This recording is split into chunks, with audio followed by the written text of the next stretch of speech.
For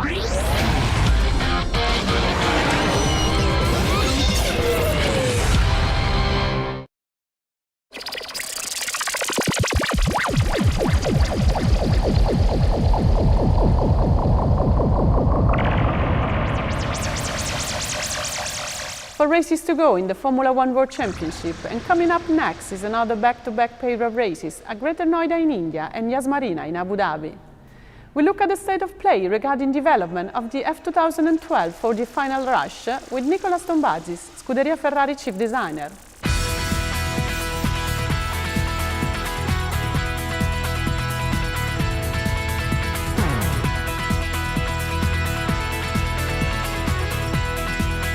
Four races to the end of 2012 season.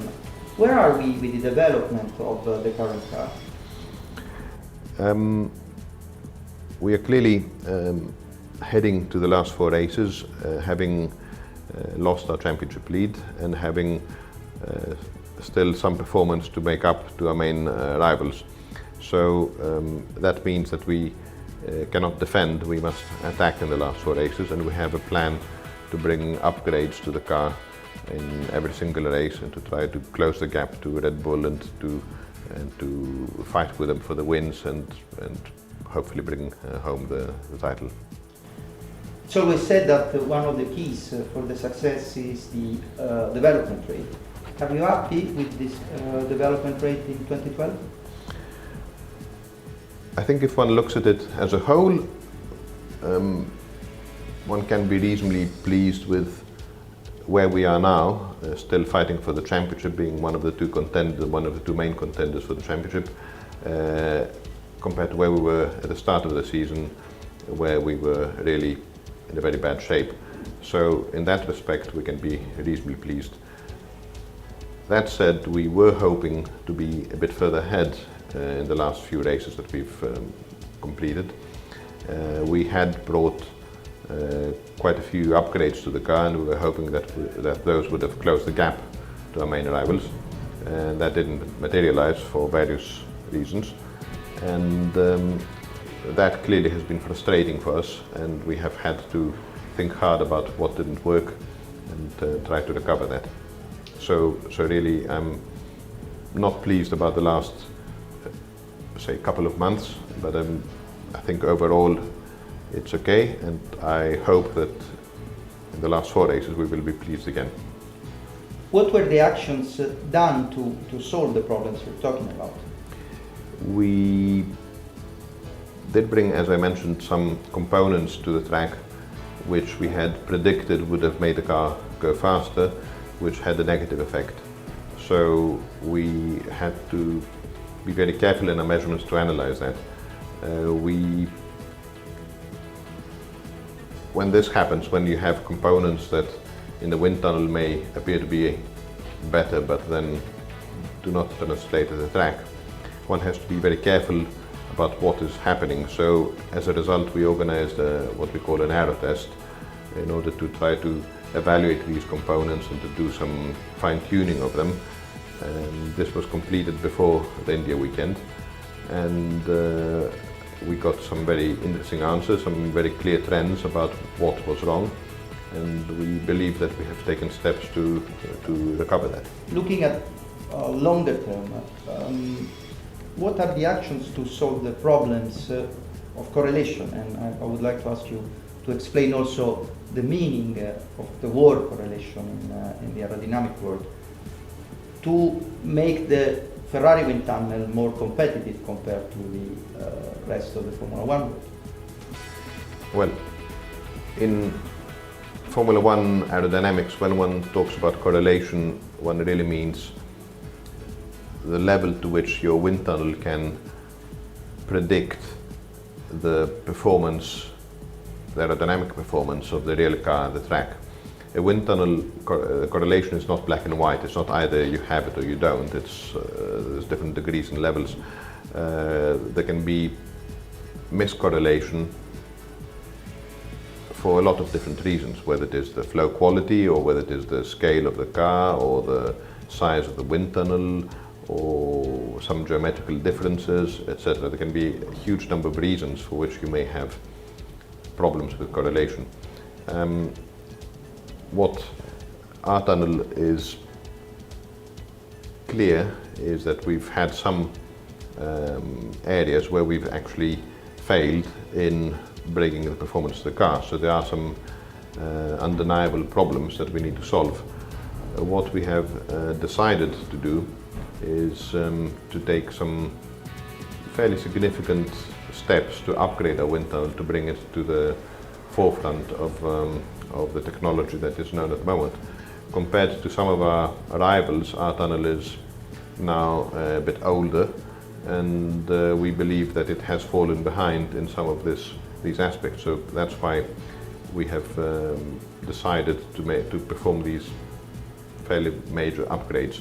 Now these clearly take some time, and there will be some months during which one has to do these actions, and clearly we cannot stop development during that time.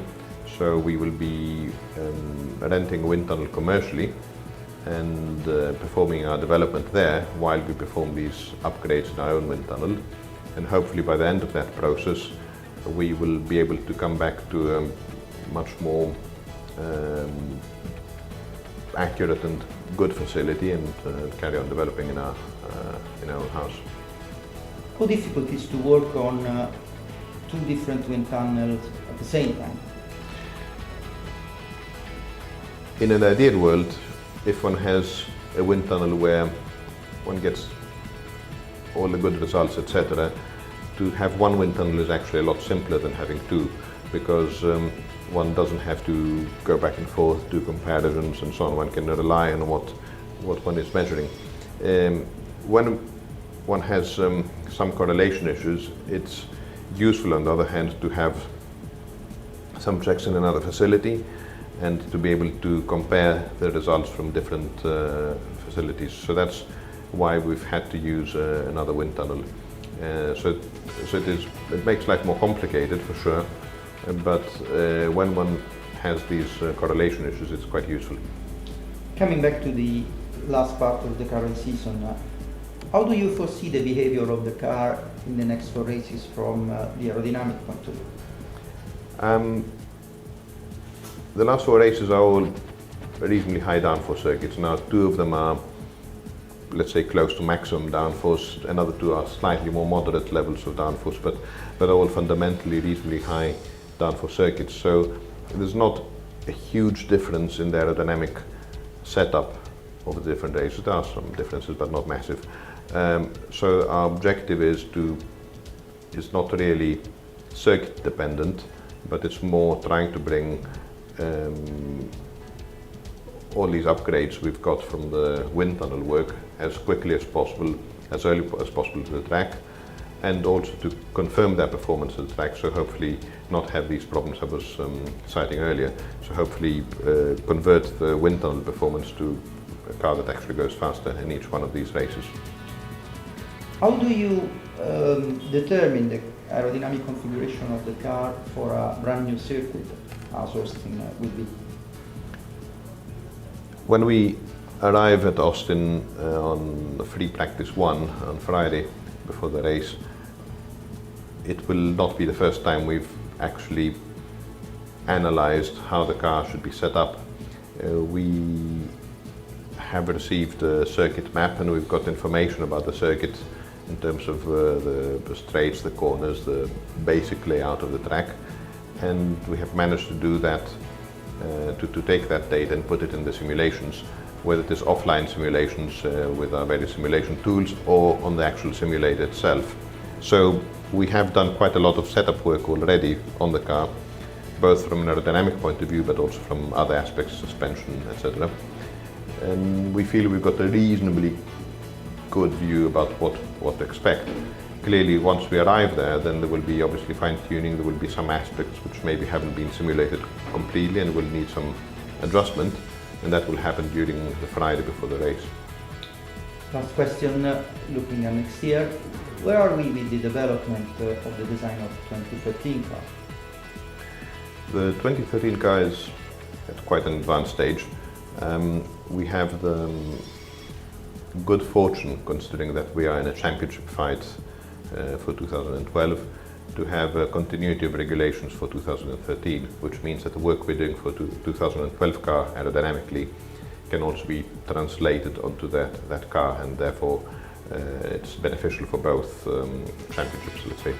From a mechanical point of view, of course, we've had to finalize a lot of the car, all the chassis, gearbox, mechanical layout, suspensions, crash structures are all fairly finalized, because we need to obviously be producing pieces, and the car is already in production at the moment. The aerodynamic package that goes into the car still needs a lot of evolving, because the bulk of that work will happen once we've finished the 663, the 2012 development. Opened 2 years ago, Ferrari World Abu Dhabi is the first ever Ferrari theme park constructed on the Yas Island, which also hosts the 18th round of the Formula One World Championship. With Andrea Perrone, Senior Vice President of Ferrari brand, we explored a unique experience aimed at all the senses, which shows the passion and technical innovation of Ferrari. Welcome to Ferrari World Abu Dhabi. I look forward to seeing you here soon.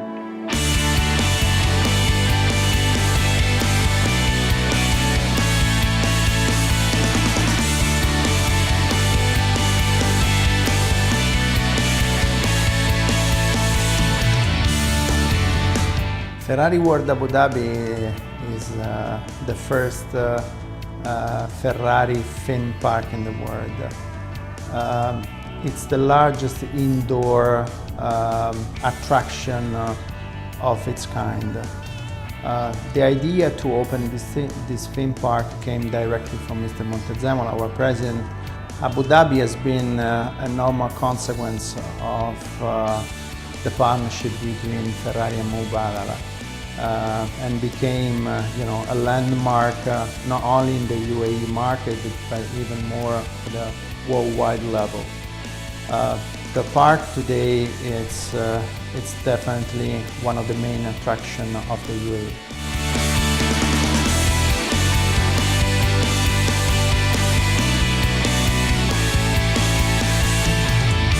To realize the theme park, it has been taken roughly around 5 years, from 2005 to 2010. I mean, from the first drawings and to the open ceremony.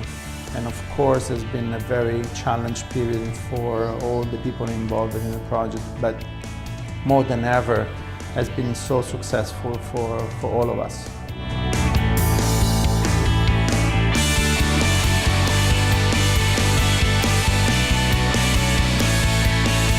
The theme park, it's an environment, of course, for families, for kids, but even for people that want to enjoy and experiment the Ferrari soul.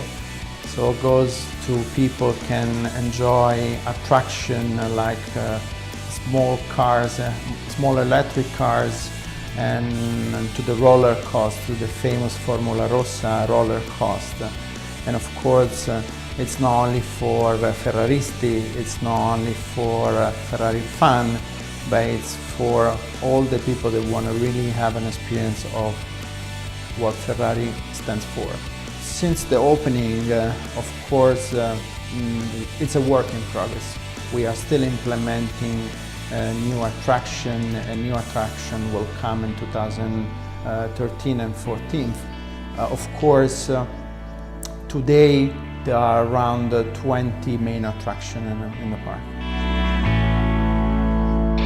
Formula One, it's very important for the brand strategy, especially on the merchandising level. Has been since the beginning one of the main drivers on the merchandising, and still today it's the main driver. Of course, we are also looking to a more lifestyle merchandising, and that will be the new challenge for the company. Designed to fit in with its surroundings, with lines that remind one of the outline of a sand dune, the building over 3 levels has a total surface area of 176,000 square meters. with a volume of over 3 million cubic meters. It boasts numerous attractions which tell the story and reflect the passion, excellence and performance of Ferrari technological innovation. The latest addition to the many attractions added to the fastest roller coaster in the world, a run on a Ferrari Enzo that reaches a height of 62 meters before coming back to Earth, so that one experiences the effect of G-forces. The exciting run on water right to the heart of a 12-cylinder engine, and many dedicated to the youngest. His journey through Italy, a 4D experience through environments and scenes where no Ferrari has ever been before.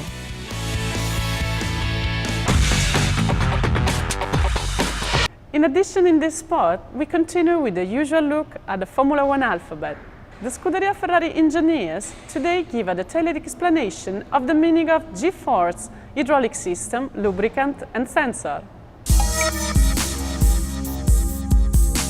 By G-force, we mean the inertial forces that act on a driver's body as he drives around the Formula One lap. A Formula One car achieves 5G deceleration when braking from high speed. 5G means that the car accelerates 5 times faster than it would if it was dropped in free fall in a vacuum. Obviously, this is a very high level of acceleration, and because force is proportional to acceleration, this means that a force 5 times bigger than the body weight of the driver is acting on the driver himself. So for a driver who weighs perhaps 70 kilos, we've got a force equivalent to 350 kilos acting on the driver's body and squashing him against the car. Obviously, this is a really high force, and therefore the driver must be very well trained in order to be able to sustain this force while controlling the car. Perhaps the most noticeable effect of G-force happens when you're actually cornering. So in this case, it's the maximum lateral acceleration for a Formula One car is about 4G. And this is exerted on the whole body, including the head of the driver. Now, a driver's or a human being's head weighs around 6 kilos. So a G-force of 4G means that there is an equivalent of about 24 kilos mass or force pushing sideways on the driver's head. And obviously it takes a lot of training for the driver to have a neck that can sustain such a force for the hour and a half that a GP lasts. The hydraulic system of a Formula One car supply several actuators, like the gearbox actuator, the clutch actuator, the differential control, drive-by-wire, and also the power steering, which is supplied by the hydraulic plant. The kind of system is very similar, or is, let's say, studied and designed on the base of the aeronautical and experience. And this is mainly because a Formula One car is subject to very high acceleration, and like an aircraft is much better, or is mandatory to have a lower pressure maintained into the system to avoid air or missed actuation or problem in the actuation itself. As said, the supply of the hydraulic enable quick actuation and allow the driver to control and do several commands like different shape and control, and also reduce by means of the power steering, reduce the effort that he has to put on the steering wheel in a turn. So, sensors are something like these two pieces here, and as you can see, they are so small that basically they can be placed in all the areas of the car, like the engine or the gearbox. Thanks to this, sensors are able to tell us each time and each moment what the car is doing when it's out on the circuit. Then at the racetrack, we use all the data given by the sensor. We mix them with the feeling of the driver, and on this base we play on the car setup in order to build a quicker car. So at the end, this is the way we work when we are on a race weekend. Lubricant is a really critical part of the car that keeps all the working parts of the car working perfectly. Shell supplies Ferrari with a range of lubricants, so Helix engine oil, hydraulic oil, gear oil, KERS fluids, and all of these products play a really critical part in keeping the engine and the car very, very healthy. The Helix engine oil in particular plays a really important part in not only delivering improved performance for the engine, but also increasing engine durability and reliability. These days, with each driver only having 8 engines for the whole season, the lifetime of the engine can be over 2,500 kilometers, and the engine oil plays a critical part in making sure that the Ferrari engine can reach the end of its lifetime. Scuderia Ferrari Racing News will be back on 10 November with previews of Austin and Sao Paulo races and the latest news from Maranello.